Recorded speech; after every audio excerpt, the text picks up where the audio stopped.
Meus caros, André Ventura acabou de fazer a sua intervenção, o seu discurso na Assembleia da República, e nele está condensado tudo o que é preciso termos bem cientes aqui e neste momento, neste país. Estão aqui os erros crassos do Partido Socialista, do socialismo ou de um arremedo de socialismo, que é isso que nós temos na prática. Estão aqui todos condensados e realmente basta ouvir este discurso de 10 minutos para percebermos o que é que está mal neste país e como se poderia melhorar. Porque isto não é só bota abaixo, como diz o outro tipo lá do Livre. Nós não deitamos abaixo, nós dizemos o que está mal e damos soluções. Infelizmente, o Parlamento Português, com os seus 218 deputados contra os nossos 12, acabam sempre por, esse sim, deitar tudo abaixo. Tivemos propostas meritórias, propostas para, por exemplo, terminar com o IMI nos bombeiros, baixar o IVA da restauração, proteger as mulheres que são vítimas de agressões. Bom, tudo isso nós apresentamos e tudo foi chumbado. Portanto, não digam que nós somos bota abaixo, nós tentamos construir, mas o Parlamento não quer. Aqui está, em resumo, tudo aquilo que André Ventura acabou de dizer, mas ele diz muito mais do que isto. Ora, ouçam, porque vale a pena. Senhor Presidente, Senhor Primeiro-Ministro, Senhores Membros do Governo, Senhores Deputados e Senhoras Deputadas, o filme deste orçamento estava feito antes dele começar. A nova legislatura, que compunha uma maioria absoluta do Partido Socialista, escolheu o PAN e o LIVRE como os seus apêndices e vai continuar assim até ao final. A arrogância de chumbar tudo a todos e de promover dois novos parceiros, ora para fazer perder a esquerda, ora para melindrar a direita, é a estratégia de sempre do Partido Socialista. O tal rolo compressor que ia ser uma maioria dialogante chumbou coisas como a isenção de IMI para os bombeiros, porque a proposta era do Chega. Chumbou coisas como o IVA da restauração, mesmo se o Primeiro-Ministro que está aqui debaixo de mim tivesse sido o Primeiro-Ministro que mais anunciou que queria baixar o IVA da restauração.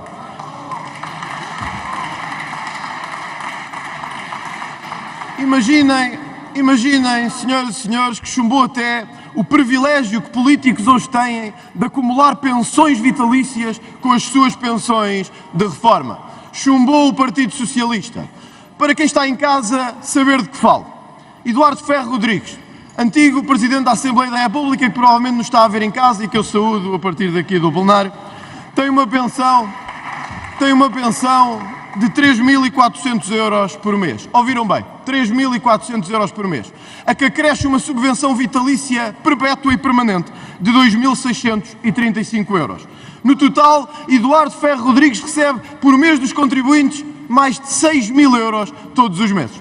Foi isto que este Parlamento chumbou e que só o Chega teve coragem de denunciar. Tudo isto no país onde há pensionistas com 278 euros e onde a média geral é de 474 euros. Mas para os políticos, para esses estamos cá sempre para dar tudo e esta Câmara está sempre para dar tudo, mesmo chumbando o que fazia todo o sentido que fosse de vez chumbado. Mas este não é só o orçamento que mantém os privilégios. É também o orçamento final e definitivo da engorda do Estado e das clientelas políticas à volta dele.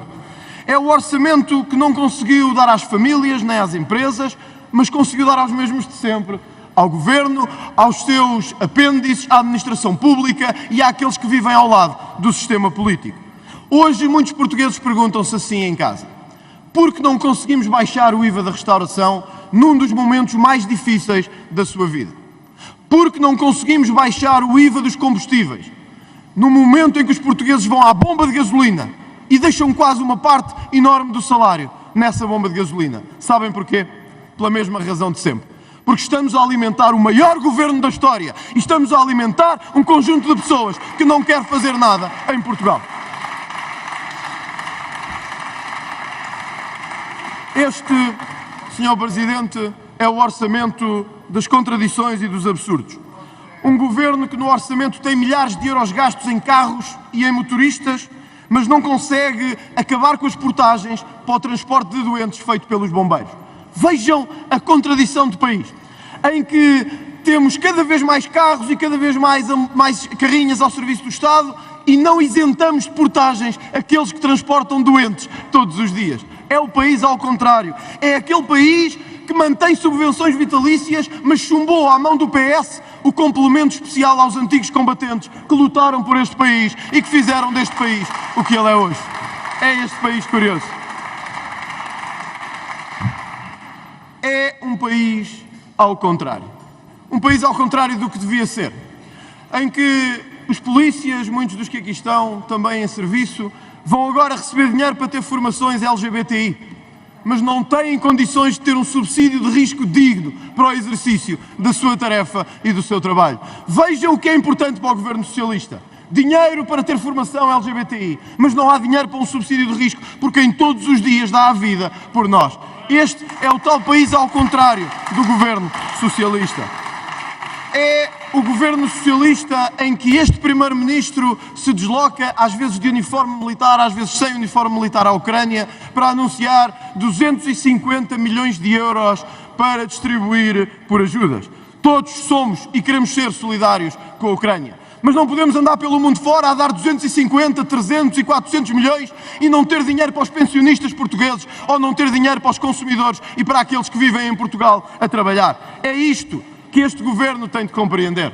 Uma maioria absoluta pode dar a aparência de que poderão fazer o que quiserem, mas a realidade não é substituível por nenhuma maioria parlamentar. À hora a que estamos aqui a falar, o governo não consegue conter 1.000 milhões de euros por desperdício em muitos ministérios, como é o caso da saúde, como é o caso da educação e como é o caso da justiça. 1.000 milhões de euros de desperdício, enquanto o desemprego jovem atinge 24%, à hora a que estamos aqui a falar. E à hora a que 1/3 dos jovens com formação superior recebe menos de 767 euros por mês. Digam-me se este é ou não um país ao contrário.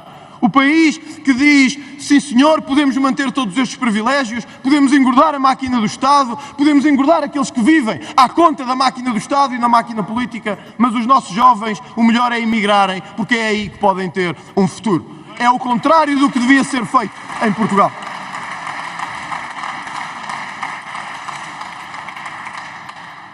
E mesmo o Sr. Primeiro-Ministro, permita-me dirigir-me a si, para nos questionarmos porque é que mesmo neste empobrecimento contínuo do país, neste empobrecimento contínuo e nesta perda de poder de compra sistemático, porque é que mesmo assim os nossos empresários, as nossas empresas, os nossos pequenos negócios dizem que não há gente para trabalhar. Todos sabemos a resposta e todos temos medo de a dizer aqui nesta Câmara.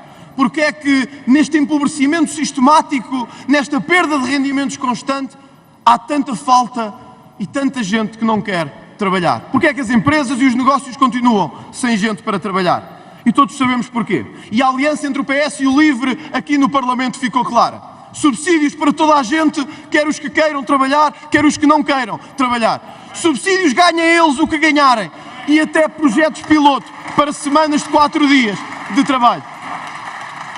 Quem nos ouvisse de fora pensaria que estamos no topo da escala mundial de rendimentos e podemos nos dar ao luxo de brincar com a economia e com o dinheiro dos portugueses. Só que não podemos. E quem nos está a ver sabe bem o que é querer gente para trabalhar e não encontrar. O que é ter que sustentar com o IRS e com o IVA todas as despesas, as fantasias e as propostas alucinadas que o governo socialista quer levar a cabo.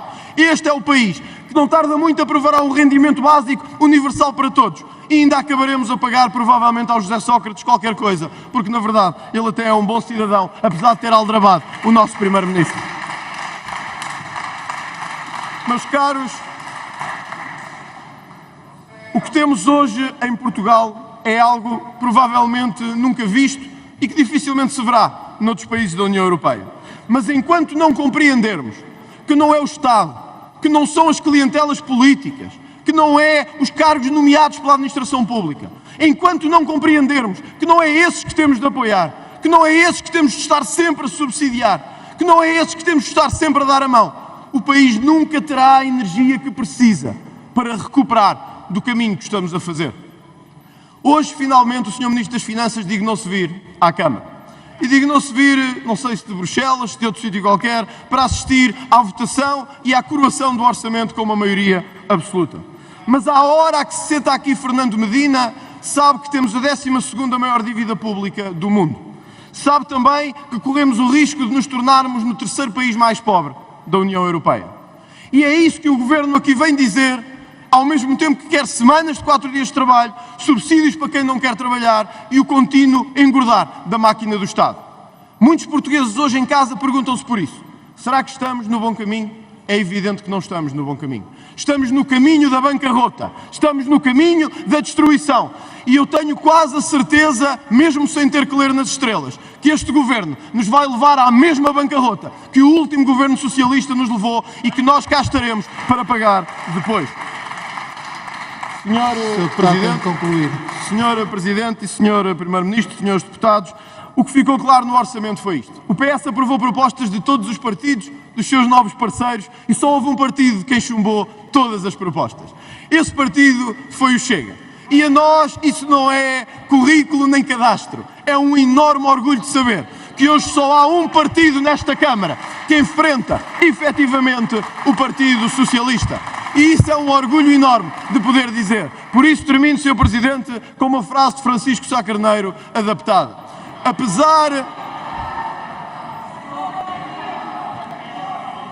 Vejam bem esta vergonha, meus caros. Os políticos carreiristas, os profissionais da política, que se não fosse o 25 de Abril, tinham que andar aí, se calhar, a cavar de enxada, apoderaram-se de tudo, capturaram o Estado e até de Sá Carneiro se conseguiram apoderar. Sá Carneiro é agora propriedade de socialistas e de sociais-democratas. Sá Carneiro é de todos, meus amigos. Não se pode falar em Sá Carneiro. É deles. Compraram-no, pagaram-no, é deles. Termino com uma frase de Francisco Sá Carneiro que faria todo o sentido àquilo que o Chega é hoje nesta Câmara, com todo o bloqueio do Partido Socialista e dos outros partidos. Nunca nos sentimos tão sozinhos e nunca tivemos tanta certeza de estar tão certos do que estamos a fazer. Assim nos sentimos nós, prontos para o combate com o Partido Socialista. Viva Portugal! Viva! Orgulho em fazer parte do único partido que diz as verdades, o único partido que se mostra como sendo a única oposição forte e afincada contra este socialismo que nos empobrece a cada dia que passa. Viva Portugal!